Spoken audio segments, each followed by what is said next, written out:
Recently, I was playing a game called Brawlhalla again after many years, and I quickly found that the way the game was designed made it really easy to get angry at it.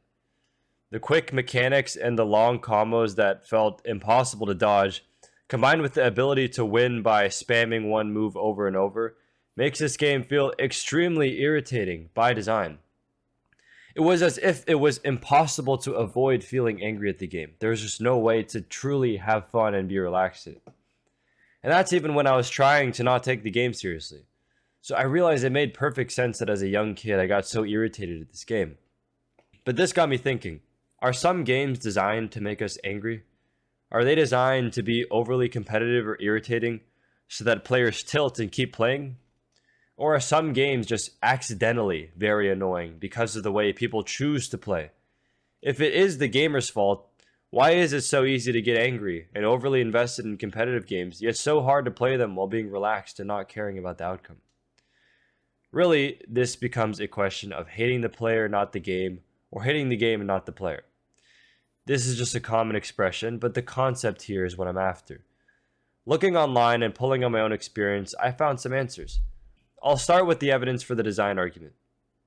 This is the argument that games are designed with an intent to promote competition or tilting, and subsequent further engagement.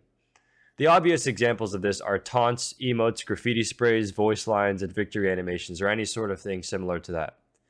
These are all extremely annoying because players often use these to make fun of you after they kill you or to gloat. It's clear that the game wants you to use these too because they cost money and they're all over the item shops of games.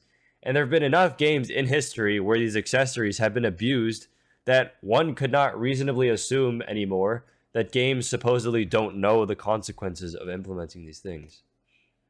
And while these emotes and sprays are technically only annoying because players use them to be toxic, the fact that they're primarily used in a toxic way yet the game continues to monetize them again suggests that the developers might not care too much about the outcome. The way matchmaking systems are designed are also intentionally designed to keep players on the game, and this is much more well known. Because it is well known that things that are too easy are boring, and things that are way too hard are easily ignored. That's why video game developers shoot for the middle. They get the win rates around 50%, which means you're not really meant to win all the time. And since people go in with the goal of winning, there is a 50% chance they leave disappointed, and if you play more than one game, almost guaranteed to be disappointed. With odds that high, it's no wonder that people get so frustrated and keep saying, we can't end on a loss after it's 1 a.m. and you want to go to bed, but your just brain tells you to stay on the game. There are also some smaller ways that games can subtly promote toxicity and competition. One example of this is Brawlhalla's rematch feature.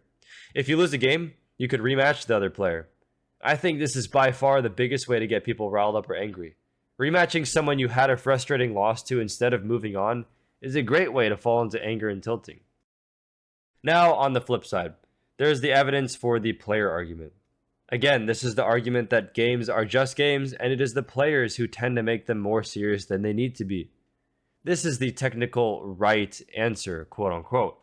The player does have an active choice to play the game, as well as an active choice to care about their rank, and of course, an active choice to get off the game whenever it bothers them. But there is also such a thing as coerced choices.